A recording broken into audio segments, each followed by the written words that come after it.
करेंगे gear shaping machine के बारे में। जो गियर बनाने की मशीन होती है, जो गियर को शेप देने की मशीन होती है, वो किस तरह की होती है और उसके कौन कौन से पार्ट्स होते हैं। तो आज गियर शेपिंग मशीन के पार्ट्स और उसकी वर्किंग के बारे में समझेंगे।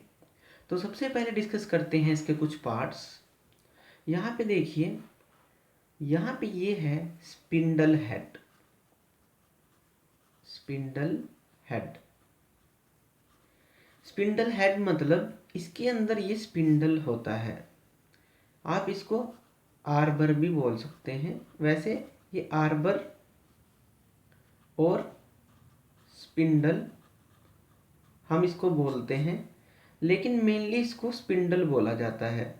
आर्बर को हम, जो कटर की आर्म होती है, इसको हम आर्बर बोलते हैं। तो ये स्पिंडल है जो हमारा इस हेड के अंदर है। इसके अंदर जो आर्म फिट होती है उसको हम आर्बर बोलते हैं।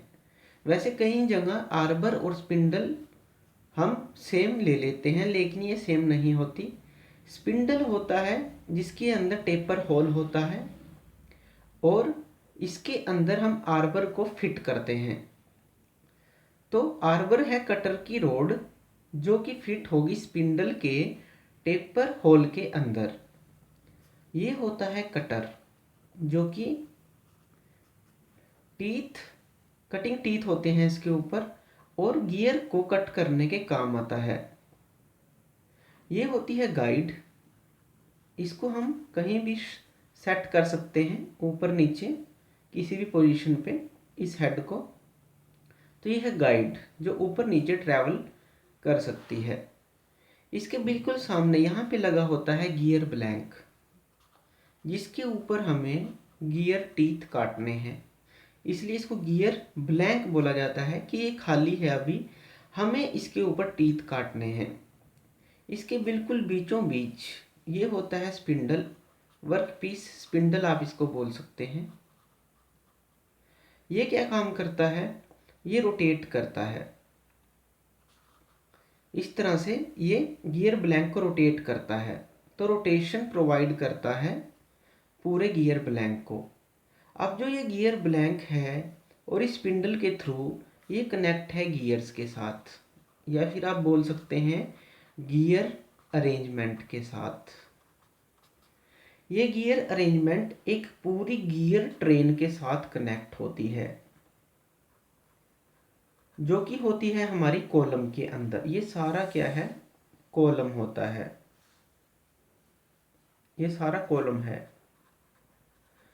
ये सारा कॉलम है जिसके अंदर हमारा पूरा गियर अरेंजमेंट होता है। ये गियर अरेंजमेंट हमारा इसके साथ कनेक्ट होता है, जो हमारा स्पिंडल है इसके साथ, और इधर से ये कनेक्ट है वर्क पीस के साथ। तो इन दोनों की हमें इस तरह से मोशन को चूज करना पड़ता है कि जब ये कटर आहिस्ता आहिस्ता रोटेट करे और इसकी पिच के साथ मैच करे। जैसे इस साइड रोटेट करेगा तो ये इस साइड रोटेट करेगा, तो इन दोनों की पिच मैच करनी चाहिए, इन दोनों का मोशन मैच करना चाहिए। तो पिच के अकॉर्डिंग इन दोनों के मोशन को हम अरेंज करते हैं।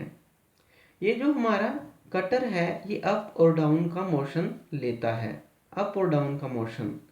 तो अप और डाउन का मोशन करता रहता है, और जब इसकी मूवमेंट की ज़रूरत होती है तो ये तो है वर्क पीस जो घूमता रहेगा आहिस्ता आहिस्ता। हम गियर अरेंजमेंट के थ्रू ऐसी अरेंजमेंट कर देंगे कि जो ये आहिस्ता आहिस्ता ये भी रोटेट करेगा, लेकिन अकॉर्डिंग टू पिच। जैसे 3 टीथ काट दिए या 4 टीथ काट दिए तो उसके बाद ये हल्का सा रोटेट करेगा।